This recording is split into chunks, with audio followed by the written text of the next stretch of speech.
নমস্কার, দেখছেন think high. আমি পার্থ বন্দ্যোপাধ্যায়, স্বাগত জানাচ্ছি আরেকবার। স্পেশাল ইন্টেন্সিভ রিভিউ যা চলছে, এখনো পর্যন্ত চলছে, ঠিক কোন অবস্থানে আছে অনেকেরই মনে সেই কৌতূহল। এখনো পর্যন্ত যা মনে হচ্ছে, নির্দিষ্ট দিনে অর্থাৎ 16ই ফেব্রুয়ারি চূড়ান্ত ভোটার তালিকা প্রকাশিত হবে না, এবং পুরো বিষয়টা আদালতে অর্থাৎ সর্বোচ্চ আদালতে, এবং সেখানে ইতিমধ্যেই রাজ্য সরকার, রাজ্যের মুখ্যমন্ত্রী স্বয়ং নিজে মামলা করে অ্যাপিয়ার করেছেন এক প্রস্থ। আজকেও তিনি সেখানে থাকতেও পারেন অথবা নাও পারেন। কিন্তু মূল প্রশ্ন হচ্ছে, এসআইআর যে পারপাসে শুরু হয়েছিল, যে উদ্দেশ্যে শুরু হয়েছিল, সেই উদ্দেশ্য কতটা সাধিত হয়েছে। নির্বাচন কমিশনের বক্তব্য ছিল, পশ্চিমবঙ্গের রাজ্যের যে ভোটার তালিকা, সেই ভোটার তালিকায় প্রচুর অনুপ্রবেশকারীর নাম ঢুকিয়ে দেওয়া হয়েছে। এ ব্যাপারে তারা সরাসরি অভিযোগের আঙুল রাজ্যের শাসক দলের বিরুদ্ধে তুলেছিলেন, এবং সেই নামগুলো বাদ দেওয়া মুখ্য উদ্দেশ্য ছিল এই স্পেশাল ইন্টেন্সিভ রিভিউর। কিন্তু এসআইআরের প্রাথমিক পর্বে 54 লক্ষ নাম বাদ গেছে ঠিকই। কাদের নাম বাদ গেছে? যারা মৃত, যাদের নাম একাধিক জায়গায় ছিল, এবং এই নামগুলো একাধিক জায়গায় থাকা নামের যে কোনো এক জায়গায় থাকবে, বাকিগুলো বাদ যাবে। যারা মৃত তাদের নাম বাদ যাবে। এই পদ্ধতিকে সরাসরি বিরোধিতাও করেনি রাজ্যের শাসক দল তৃণমূল কংগ্রেস।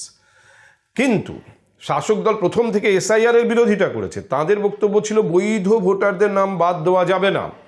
কিন্তু নির্বাচন কমিশন বলেছিল যে বৈধ নয়, অনেক অবৈধ ভোটার আছে। আর নির্বাচন কমিশন যা বলেছিল অফিসিয়ালি, তারা অবশ্য সরাসরি বলেনি আছে, তারা বলেছে আমরা খুঁজে দেখছি, আমরা থাকলে বাদ দেব। আর রাজ্যের বিরোধী দল বিজেপি তারা সোচ্চারে বলেছিল যেটা প্রচণ্ডভাবে দরকার, কারণ প্রচুর অবৈধ ভোটার, অনুপ্রবেশকারী, বাংলাদেশ থেকে আসা সংখ্যালঘু মানুষের নাম ঢুকিয়ে দেওয়া হয়েছে গত কয়েক বছরে, তাদের বাদ দিতে হবে। কজন বাদ গেল? এখন যে পর্যায়ে আছে তা প্রায় চূড়ান্ত পর্যায়ে বলা যায়। আর সামান্য কয়েকদিন তারপরেই চূড়ান্ত তালিকা প্রকাশ করে দিতে হবে নির্বাচন কমিশনকে। কিন্তু নির্বাচন কমিশন কেন একজনও অনুপ্রবেশকারীকে চিহ্নিত করতে পারলো না ভোটার তালিকায়? দুষ্টু লোকগুলো গেল কোথায়? সব দুষ্টু লোকগুলো ভ্যানিশ হয়ে গেল নাকি? আসলে কোথাও একটা নির্বাচন কমিশন এই রাজ্যের শাসক দল তৃণমূল কংগ্রেসকে আন্ডার এস্টিমেট করেছিল। তারা যেভাবে সাজিয়েছিল তাদের রণসজ্জা, ভেবেছিল তা যথেষ্ট। কিন্তু রাজ্যের শাসক দল তৃণমূল কংগ্রেস এবং রাজ্যের শাসক দলের অন্যতম ভোট কুশলী সংস্থা আইপ্যাক, তারা যে পাল্টা খেলাটা খেলেছে, সেখানে বেশ কিছু গোল নির্বাচন কমিশন খেয়ে গেছে বলে মনে হচ্ছে। কোনোটাই প্রমাণ করা সম্ভব নয়। আমি আবার বলছি, একদম নিশ্চিতভাবে এটা বলা সম্ভব নয়। কিন্তু আপনার আমার সাধারণ অভিজ্ঞতাও বলে যে অনুপ্রবেশকারী ছিল। যেহেতু চিহ্নিত হয়নি এখনো পর্যন্ত, তাহলে বুঝতে হবে অনুপ্রবেশকারী আছে ওই তালিকায়। কিন্তু নির্বাচন কমিশন তাদের খুঁজে পেল না কেন? আমি আবার বলছি, এটা একটা সম্ভাবনার প্রশ্ন। এরকম নয় যে আমি নিশ্চিত হয়ে কিছু বলছি, কিন্তু আবার এটাও লজিক বলছে, যুক্তি বলছে যে দুষ্টু লোকগুলো গেল কোথায়, ভ্যানিশ হয়ে গেল কি করে। এর একটাই ব্যাখ্যা হতে পারে, নির্বাচন কমিশন যে শর্তগুলো দিয়েছিল স্পেশাল ইন্টেন্সিভ রিভিউতে, প্রাথমিক শর্ত, তারই কোনো একটা বা একাধিক শর্ত সাপেক্ষে পাল্টা চাল দিয়েছে রাজ্যের শাসক দল তৃণমূল কংগ্রেস, যাতে গোল খেয়ে গেছে নির্বাচন কমিশন। এবং সেই জায়গাতে নির্বাচন কমিশনও এটা উপলব্ধি করেছে যে তাদের কোথাও একটা বড় ফাঁক ছিল। সেই ফাঁক দিয়ে রাজ্যের শাসক দল খেলাটাকে অন্যদিকে ঘুরিয়ে দিয়েছে। কিন্তু তারা এখনো পর্যন্ত সেটাকে চিহ্নিত করতে পেরেছেন কি? রাজ্যের শাসক দলের কাছে তারা চেয়েছিলেন, রাজ্যের শাসক দলের কাছে নয়, রাজ্যের সরকারের কাছে তারা চেয়েছিলেন আরও লোক, গ্রেড 1 অফিসার, যাদেরকে তারা বিভিন্ন দায়িত্বে ব্যবহার করবেন। রাজ্যের সরকার সেটা দেয়নি, তাই অন্য রাজ্য থেকে গ্রেড 1 অফিসার, কেন্দ্রীয় সরকারি অফিসারদের মাইক্রো অবজারভার করে এনেছিলেন তারা। রাজ্যের শাসক দলের বিরোধিতা করেছে, সুপ্রিম কোর্টে গিয়ে মুখ্যমন্ত্রী মমতা বন্দ্যোপাধ্যায়ের বিরোধিতা করেছেন।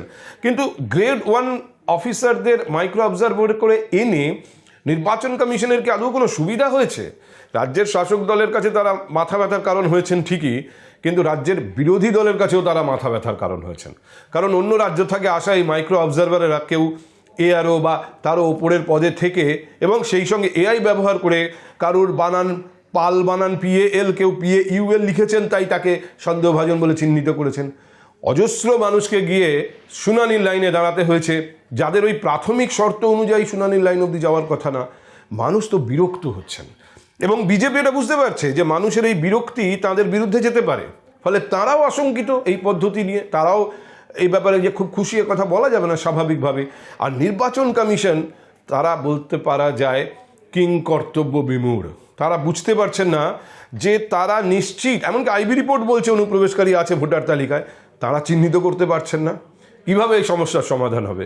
এই যে প্রায় 1.5 কোটি মানুষকে তারা ইতিমধ্যেই বিভিন্নভাবে সন্দেহভাজন বলে চিহ্নিত করেছেন, যেটা নিয়ে তীব্র আপত্তি রয়েছে শাসক দলের, তাদের মধ্যে কজনকে শেষ অবধি চূড়ান্ত তালিকায় বাদ দেওয়া হবে, কি ভিত্তিতে? এবং বিষয়টি মনে রাখতে হবে এখনো পর্যন্ত সুপ্রিম কোর্টের দরজায় রয়েছে। ফলে এই ব্যাপারটা নিয়ে সুপ্রিম কোর্ট একেবারে মাথা ঘামাবে না এই পর্যায়ে সেটা বলাও যাচ্ছে না। আমাদের যেটা বুঝতে হবে, নির্বাচন কমিশনের কি দায় যেভাবে হোক বাদ দেব। নির্বাচন কমিশনকে যদি বাদ দিতে হয় তাহলে নিশ্চিত হতে হবে নির্বাচন কমিশনকে যে না, ইনি অবৈধ ভোটার। সন্দেহের অবকাশ থাকলে নির্বাচন কমিশন কি তার ভোট দেওয়ার ক্ষমতা কেড়ে নিতে পারে? কোনো একটা ফাঁক দিয়ে কিছু গলে যাচ্ছে না তো? অনেক রাজনৈতিক নেতা, রাজ্যের শাসক দলের অনেক নেতা বা বিরোধী দলের নেতা, ব্যক্তিগতভাবে আমরা সাংবাদিক হিসেবে তাদের সঙ্গে যখন একটা সম্পর্ক তৈরি করে, একটা বন্ধুত্ব হয়, অনেক কথা তারা আমাদের বলেন। আমি নিজে ব্যক্তিগতভাবে সাংবাদিক হিসেবে অনেকের সঙ্গে ব্যক্তিগত স্তরে অনেক রকম আলোচনা করি, যা সবসময় আমি সাধারণ মানুষের কাছে এরকম পাবলিক প্ল্যাটফর্মে তা নিয়ে আলোচনা করি না। তারাও এই আস্থা থেকেই আমার সঙ্গে সেই বিষয়গুলো নিয়ে আলোচনা করেন। তারা জানেন যে আমি এটা সাধারণভাবে অন্য কাউকে বলবো না।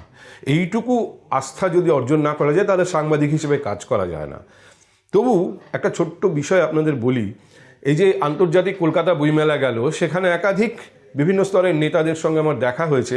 একদিন সন্ধেবেলা রাজ্যের শাসক দলের একজন দাপুটে সাংসদ এবং তার সঙ্গেই ছিলেন একজন বিধায়ক, যিনি বেশ রঙিন বিধায়ক হিসেবে যার খ্যাতি আছে।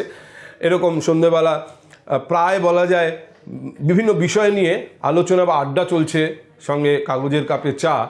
তখন ওই সাংসদ আমাকে বলেছেন যে আমরা যে খেলাটা খেলে দিয়েছি এবার নির্বাচন কমিশন বুঝুক। এবং একই সঙ্গে ঘাড় নেড়ে ওই বিধায়কও বলেছেন যা খেলার আমরা খেলে দিয়েছি। কিন্তু আমি এটা বললাম কারোর নাম না করে, এইটুকু অন্তত আপনাদের বোঝানোর জন্য যে খেলা একটা হয়েছে এবং নির্বাচন কমিশন সেই খেলায় গোল খেয়েছে। আর সেই পাল্টা গোল দিতে গিয়ে নির্বাচন কমিশন যদি শুধুমাত্র সন্দেহের বশে, যথেষ্ট কারণ ছাড়া বিভিন্ন লোকের নাম এবার নির্বাচনের তালিকা থেকে বাদ দিতে চায়, ভোটার তালিকা থেকে, এটা একটা আলাদা বিতর্কের জন্ম নেবে।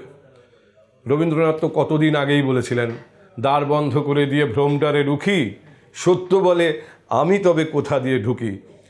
অবৈধ ভোটারকে বাদ দিতে গিয়ে দরজা এমনভাবে না বন্ধ করে দেয় নির্বাচন কমিশন যে শেষ পর্যন্ত অনেক বৈধ ভোটারই সেখানে প্রবেশের অধিকার পাবেন না।